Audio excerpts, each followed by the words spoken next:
আসসালামু আলাইকুম এভরিওয়ান, কেমন আছেন সবাই? আমরা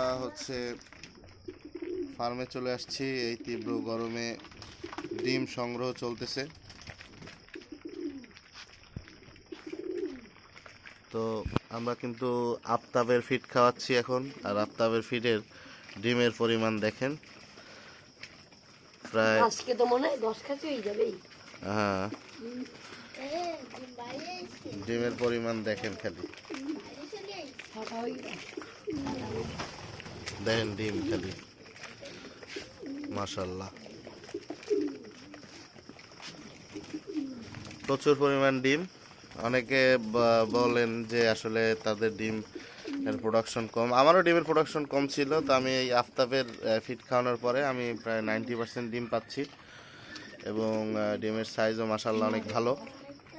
তবে আমি কিন্তু এখন ভিটামিন ইউজ করতেছি না কোনো। ভিটামিন ইউজ করলে হয়তো বা ডিমের না সমস্যা হতো না। যাই হোক, আমার পাখি কিছু কিছু আছে আপনার স্টক করে মারা যাচ্ছে। আজকে আজকে একটা মারা গেছে, আজকে একটা মারা যায়নি। তবে কালকে আমরা 5টা পাখি, আর তার আগের দিন 6টা পাখি মারা গেছে। এই কয়েকদিনের ভিতর মনে হয় একটু ঠান্ডা আবহাওয়া পড়বে। হ্যাঁ, এই কয়েকদিনের ভিতরে হয়তো বা ঠান্ডা আবহাওয়া হবে।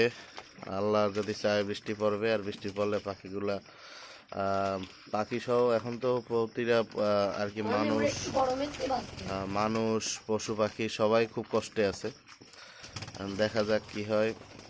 স্টক করে অনেকের ফার্ম টার্ম নষ্ট হয়ে যাচ্ছে। তবে আমি ভিটামিন সি খাওয়াচ্ছি এক্সট্রা আলাদাভাবে। তো কি কি খাওয়াচ্ছি সেটা তো আপনারা জানেনই, আপনারা আগের ভিডিওগুলো দেখছেন। যদি না দেখে থাকেন, দেখে আসবেন। আমার আগের ভিডিও দেখলে বুঝবেন আমি কি কি ভিটামিন সি খাওয়াচ্ছি। এই হলো কথা। আর আমার কবুতরে ডিম ফুটে বাচ্চা হয়েছে ওদের। তো এটা দেখতে পাবেন কিনা জানি না, অন্ধকারে এখন রাত্রেবেলা ভিডিও করতেছি। বাচ্চা কই?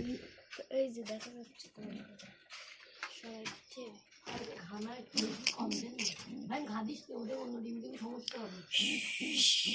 আচ্ছা, যাই হোক, ওই যে বাচ্চা দেখতে পাচ্ছেন আপনারা, এটা কালকে বাচ্চাটা ফুটছে। এখন আরেকটা ডিম, এটা ফুটিনি এখনো। এই গরমের ভিতরে এরা যে বাচ্চা দিছে, এই অনেক কিছু। এরা সবচেয়ে বেস্ট আমার আর কি দেখা চোখে, যে বেস্ট বাবা মা। আর কবুতরের সেক্টরটা আমি খুব কম দেখাই, কারণ আমি নিজেও ওইভাবে আর কি শখের বসে পালি। আর এই কোয়েলটা আসলে বিজনেস ওয়ারই পালতেছি, আর কবুতর তো ওটা আসলে শখে, এই আর কি। আর এখন বর্তমানে প্রচুর পানি খাচ্ছে কোয়েল, এবং কবুতরও পানি খাচ্ছে প্রচুর। আর আপনারা চাইলে স্যালাইন, কোয়েলের এই কবুতরের স্যালাইন কিন্তু আমি দিই। আর গ্লুকোজ, আমি যেদিন গ্লুকোজ দেবো ওই দিন আমি দেখাই দেবো যে গ্লুকোজ দিচ্ছি কি, গ্লুকোজ দিচ্ছি না দিচ্ছি। এছাড়া অনেকে বলছে যে গুড়ের পানি ইউজ করা যাবে, তো সেটা দেখি ইউজ করব।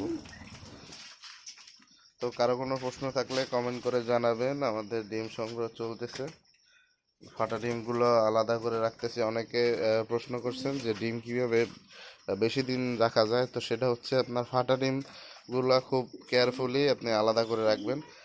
ফাটা ডিম 1-2 দিন পরে পোকা হয়ে যায় ফাটা ডিমে, তো সেই জন্য ফাটা ডিমগুলো আলাদা করে রাখবেন। তাইলে আপনি ডিমগুলো প্রায় 7 থেকে 8 দিন আপনার কিছু হবে না।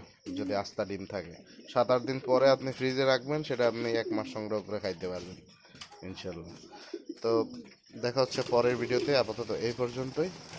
কারো কোনো প্রশ্ন থাকলে কমেন্ট করে জানাবেন, আর চ্যানেলে যারা নতুন আছেন অবশ্যই সাবস্ক্রাইব করবেন।